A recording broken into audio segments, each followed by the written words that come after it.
Hello guys, Shivangi Chaurasia blogs में आपका फिर से स्वागत है। आप सभी को सबसे पहले हैप्पी इंडिपेंडेंस डे।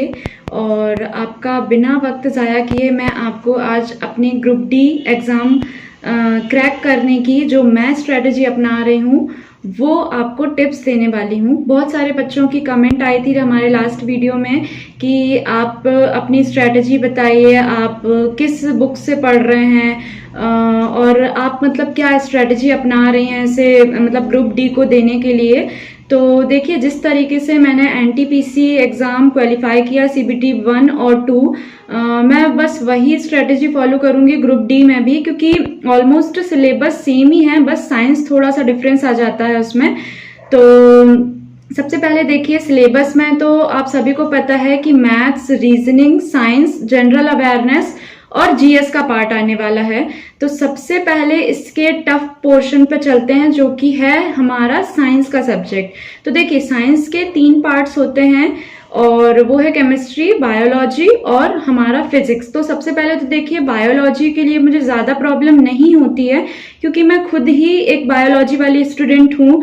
बस आपको ये ध्यान रखना है कि देखिए, डेज तो बहुत ही कम है, सभी का ऑलमोस्ट मतलब डेट आ चुकी है, मेरा खुद सेकेंड फेज को ही एग्जाम है।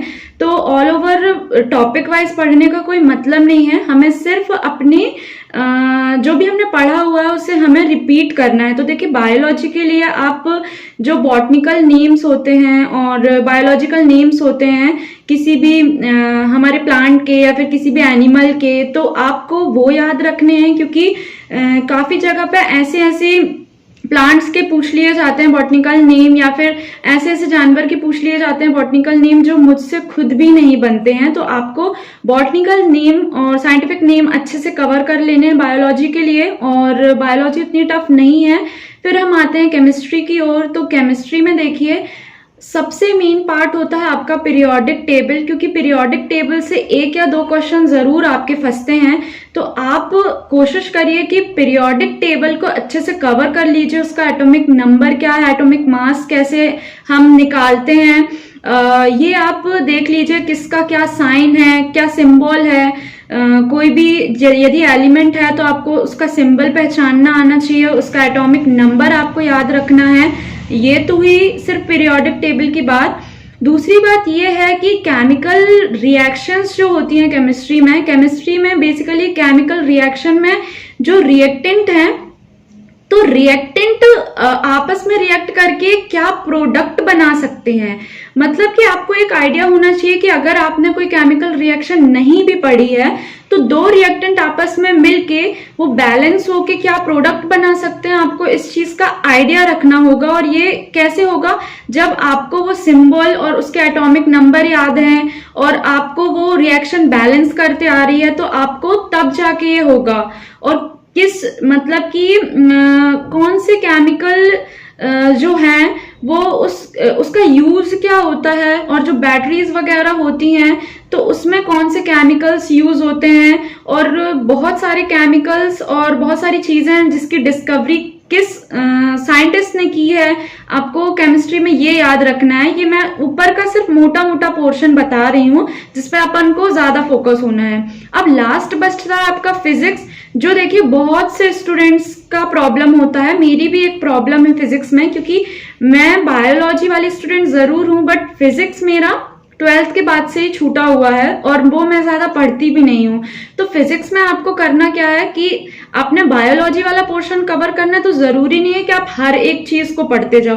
फिजिक्स में आप ऊपर ऊपर जो भी फॉर्मूले होते हैं, जिसके मतलब जो फॉर्मूले पे बेस्ड आपका कोई भी न्यूमेरिकल हो सकता है, आपको वो याद रखना है, क्योंकि न्यूमेरिकल आप तभी सॉल्व कर पाएंगे जब आप उस फॉर्मूले को याद कर पाएंगे।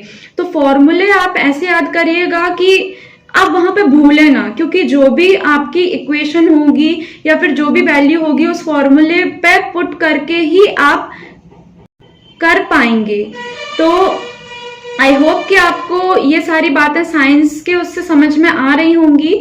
अब हम नेक्स्ट पार्ट में बढ़ते हैं, वो है हमारा मैथ्स और रीजनिंग। तो देखिए, रीजनिंग मुझे नहीं लगता कि रीजनिंग में कोई बच्चों को ज्यादा कोई प्रॉब्लम होती है, वो सिर्फ आप अपना एक बार रिवाइज कर लीजिए। बचा मैथ्स, तो मैथ्स देखिए मैंने भी जीरो से स्टार्ट किया, मतलब बिल्कुल बेसिक मैथ्स से मैंने स्टार्ट किया है। जैसा कि मैंने बताया कि मैं बायोलॉजी वाली स्टूडेंट हूँ, तो मुझे मैथ्स में काफ़ी प्रॉब्लम हुई है। तो ये मेरी 4 साल की मेहनत है कि आज मैं किसी भी क्वेश्चन को सॉल्व कर लेती हूँ। बहुत कम क्वेश्चन ही ऐसे हैं जिसे मैं स्किप करती हूँ। तो देखिए, मैथ्स में भी बहुत सारे चैप्टर होते हैं। अब कोई भी स्टूडेंट ऐसा नहीं है कि जिससे 100% सारा चीज बन जाता है। तो जैसा कि 60% या 70% लोगों की प्रॉब्लम होती है ट्रिग्नोमेट्री वगैरह, तो ये एक मेरी भी वीकनेस है। तो मैं क्या करती हूँ कि जो चैप्टर मुझे अच्छे लगते हैं मैं उसको पूरा कंप्लीट करने की कोशिश करती हूँ। आप जरूरी नहीं है कि आप पूरी मैथ्स कवर करो तो ही आप पास हो पाएंगे। यदि आपने 80% 70% भी कर लिया है तो 20% आप छोड़ सकते हैं। तो उस 20% में मैंने ट्रिग्नोमेट्री ये सारे चैप्टर्स रखे हुए हैं जो मुझे भी नहीं अच्छे लगते हैं। तो आपको करना क्या है कि यदि आप किसी भी चैप्टर को, 1 या 2 चैप्टर को या फिर 3-4 चैप्टर को भी छोड़ रहे हो, तो मेक श्योर कि आपने जो बाकी के चैप्टर हैं उसको इतने अच्छे से किया हुआ हो कि उससे किसी भी टाइप के यदि क्वेश्चन आ रहे हो तो आप उसे कंप्लीट कर पाओ। ऐसा नहीं कि आप उसे भी छोड़ रहे हो और जो टॉपिक आपसे नहीं बनते उससे रिलेटेड कोई क्वेश्चन आ गया तो आप उसको भी छोड़ रहे हो। आप इतने अच्छे से वो चैप्टर करो कि आपको वो कोई भी टाइप का क्वेश्चन दे दे, आपसे बनना चाहिए।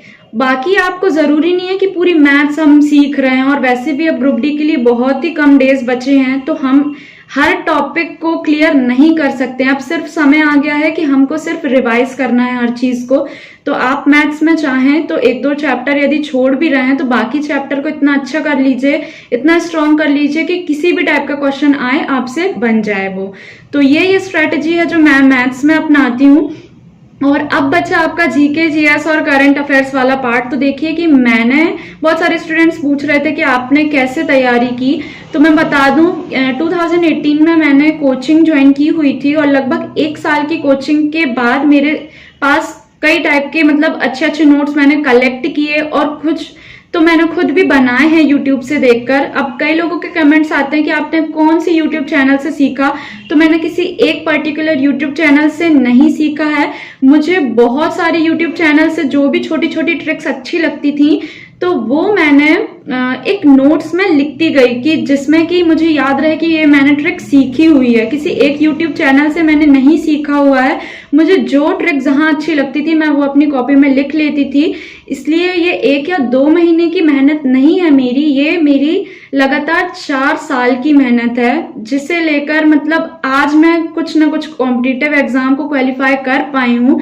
तो देखिए, कोई भी चीज मुश्किल नहीं होती है, आपको बस टाइम देना होता है। मैंने 4 साल का टाइम दिया तो मैंने बेसिक से स्टैंडर्ड चीजें सीख ली हैं आज कहीं ना कहीं। तो आप भी यदि अपना टाइम देंगे तो आपसे भी जरूर बनेगा, क्योंकि हम सब एक ही जैसे होते हैं। हमारा भी कुछ ना कुछ वीक पॉइंट भी होता है और कोई ना कोई स्ट्रॉन्ग पॉइंट भी होता है। आपको बस करना ये है, जैसे मेरे एक टीचर हैं वो हमेशा मुझे यही बताते हैं कि आप स्ट्रॉन्ग पोर्शन को सबसे पहले देखिए। जब आपसे कठिन चीजें जो आपको कठिन लगती हैं अगर वो बनने लगेंगी तो आपको सरल चीजें सॉल्व करने की जरूरत नहीं होगी, वो आपसे ऑटोमेटिकली बन जाएंगी। अब रही जैसे जीके जीएस की बात, तो देखिए मेरे पास तो उसके लिए नोट्स हैं जो मुझे कोचिंग से प्रोवाइड किए गए और मैंने कुछ खुद से ही बनाकर रखे हैं।